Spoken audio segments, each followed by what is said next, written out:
I started working on the 606A as a supersonic design for the United States Air Force. And the design he was after was in fact the most coveted designs of all aviation designer, a completely all-enclosing bodied aircraft, a flying disc. Everything Frost had in mind was always a circle. He never wanted to change the plan for me. I think it was ideal because it was a vertical takeoff. But in truth, the fantastic supersonic flying saucer of Frost's imagination was a long way from becoming reality.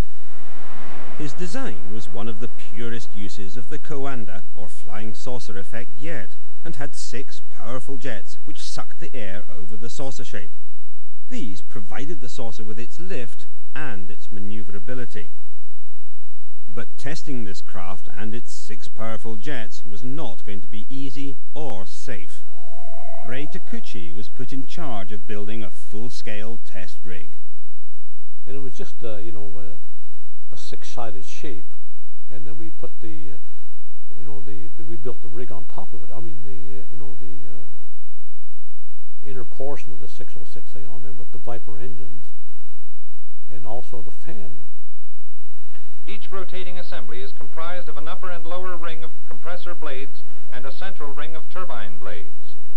The turbine blades are aligned with an exhaust duct, which is incorporated in the stationary structure.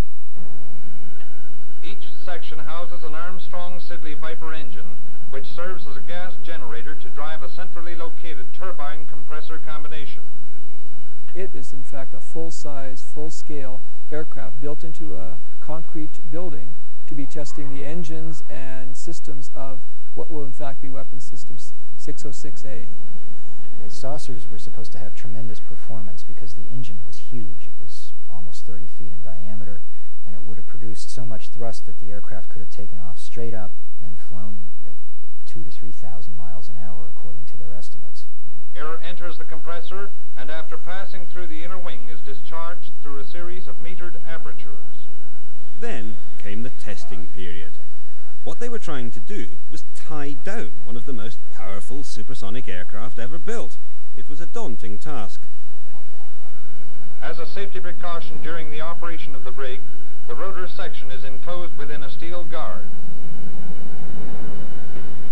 When John Frost in fact has one run away with in fact full power, the building is cleared in the imminent threat of in fact an explosion. Once the fuel cells in the aircraft would blow up, the entire building would in fact be destroyed. It was a terrifying moment. The engine was out of control and about to destroy the entire saucer project. One of the engineers that happens upon the scene walks into the building and simply removes the fuel line from the runaway engine. It gradually comes to a stop.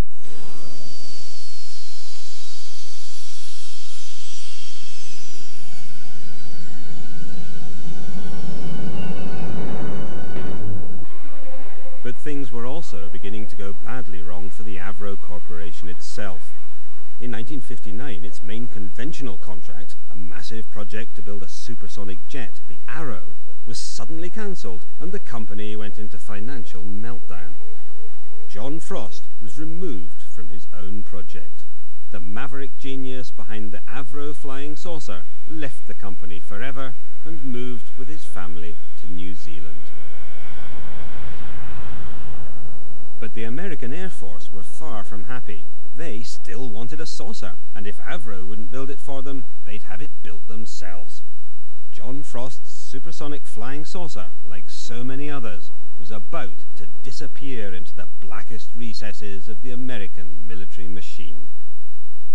Well, last I heard was 606A went to Bell Aircraft in Fort Erie, I believe it was.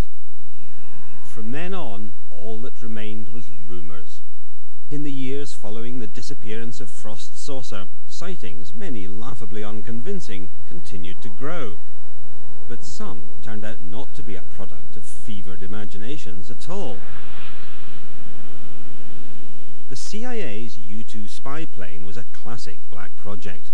It operated in absolute secrecy for over 8 years and would have remained secret to this day had it not events of 1960, when U-2 pilot Gary Powers was shot down over Russia and then held for 2 years before being traded for a Russian spy.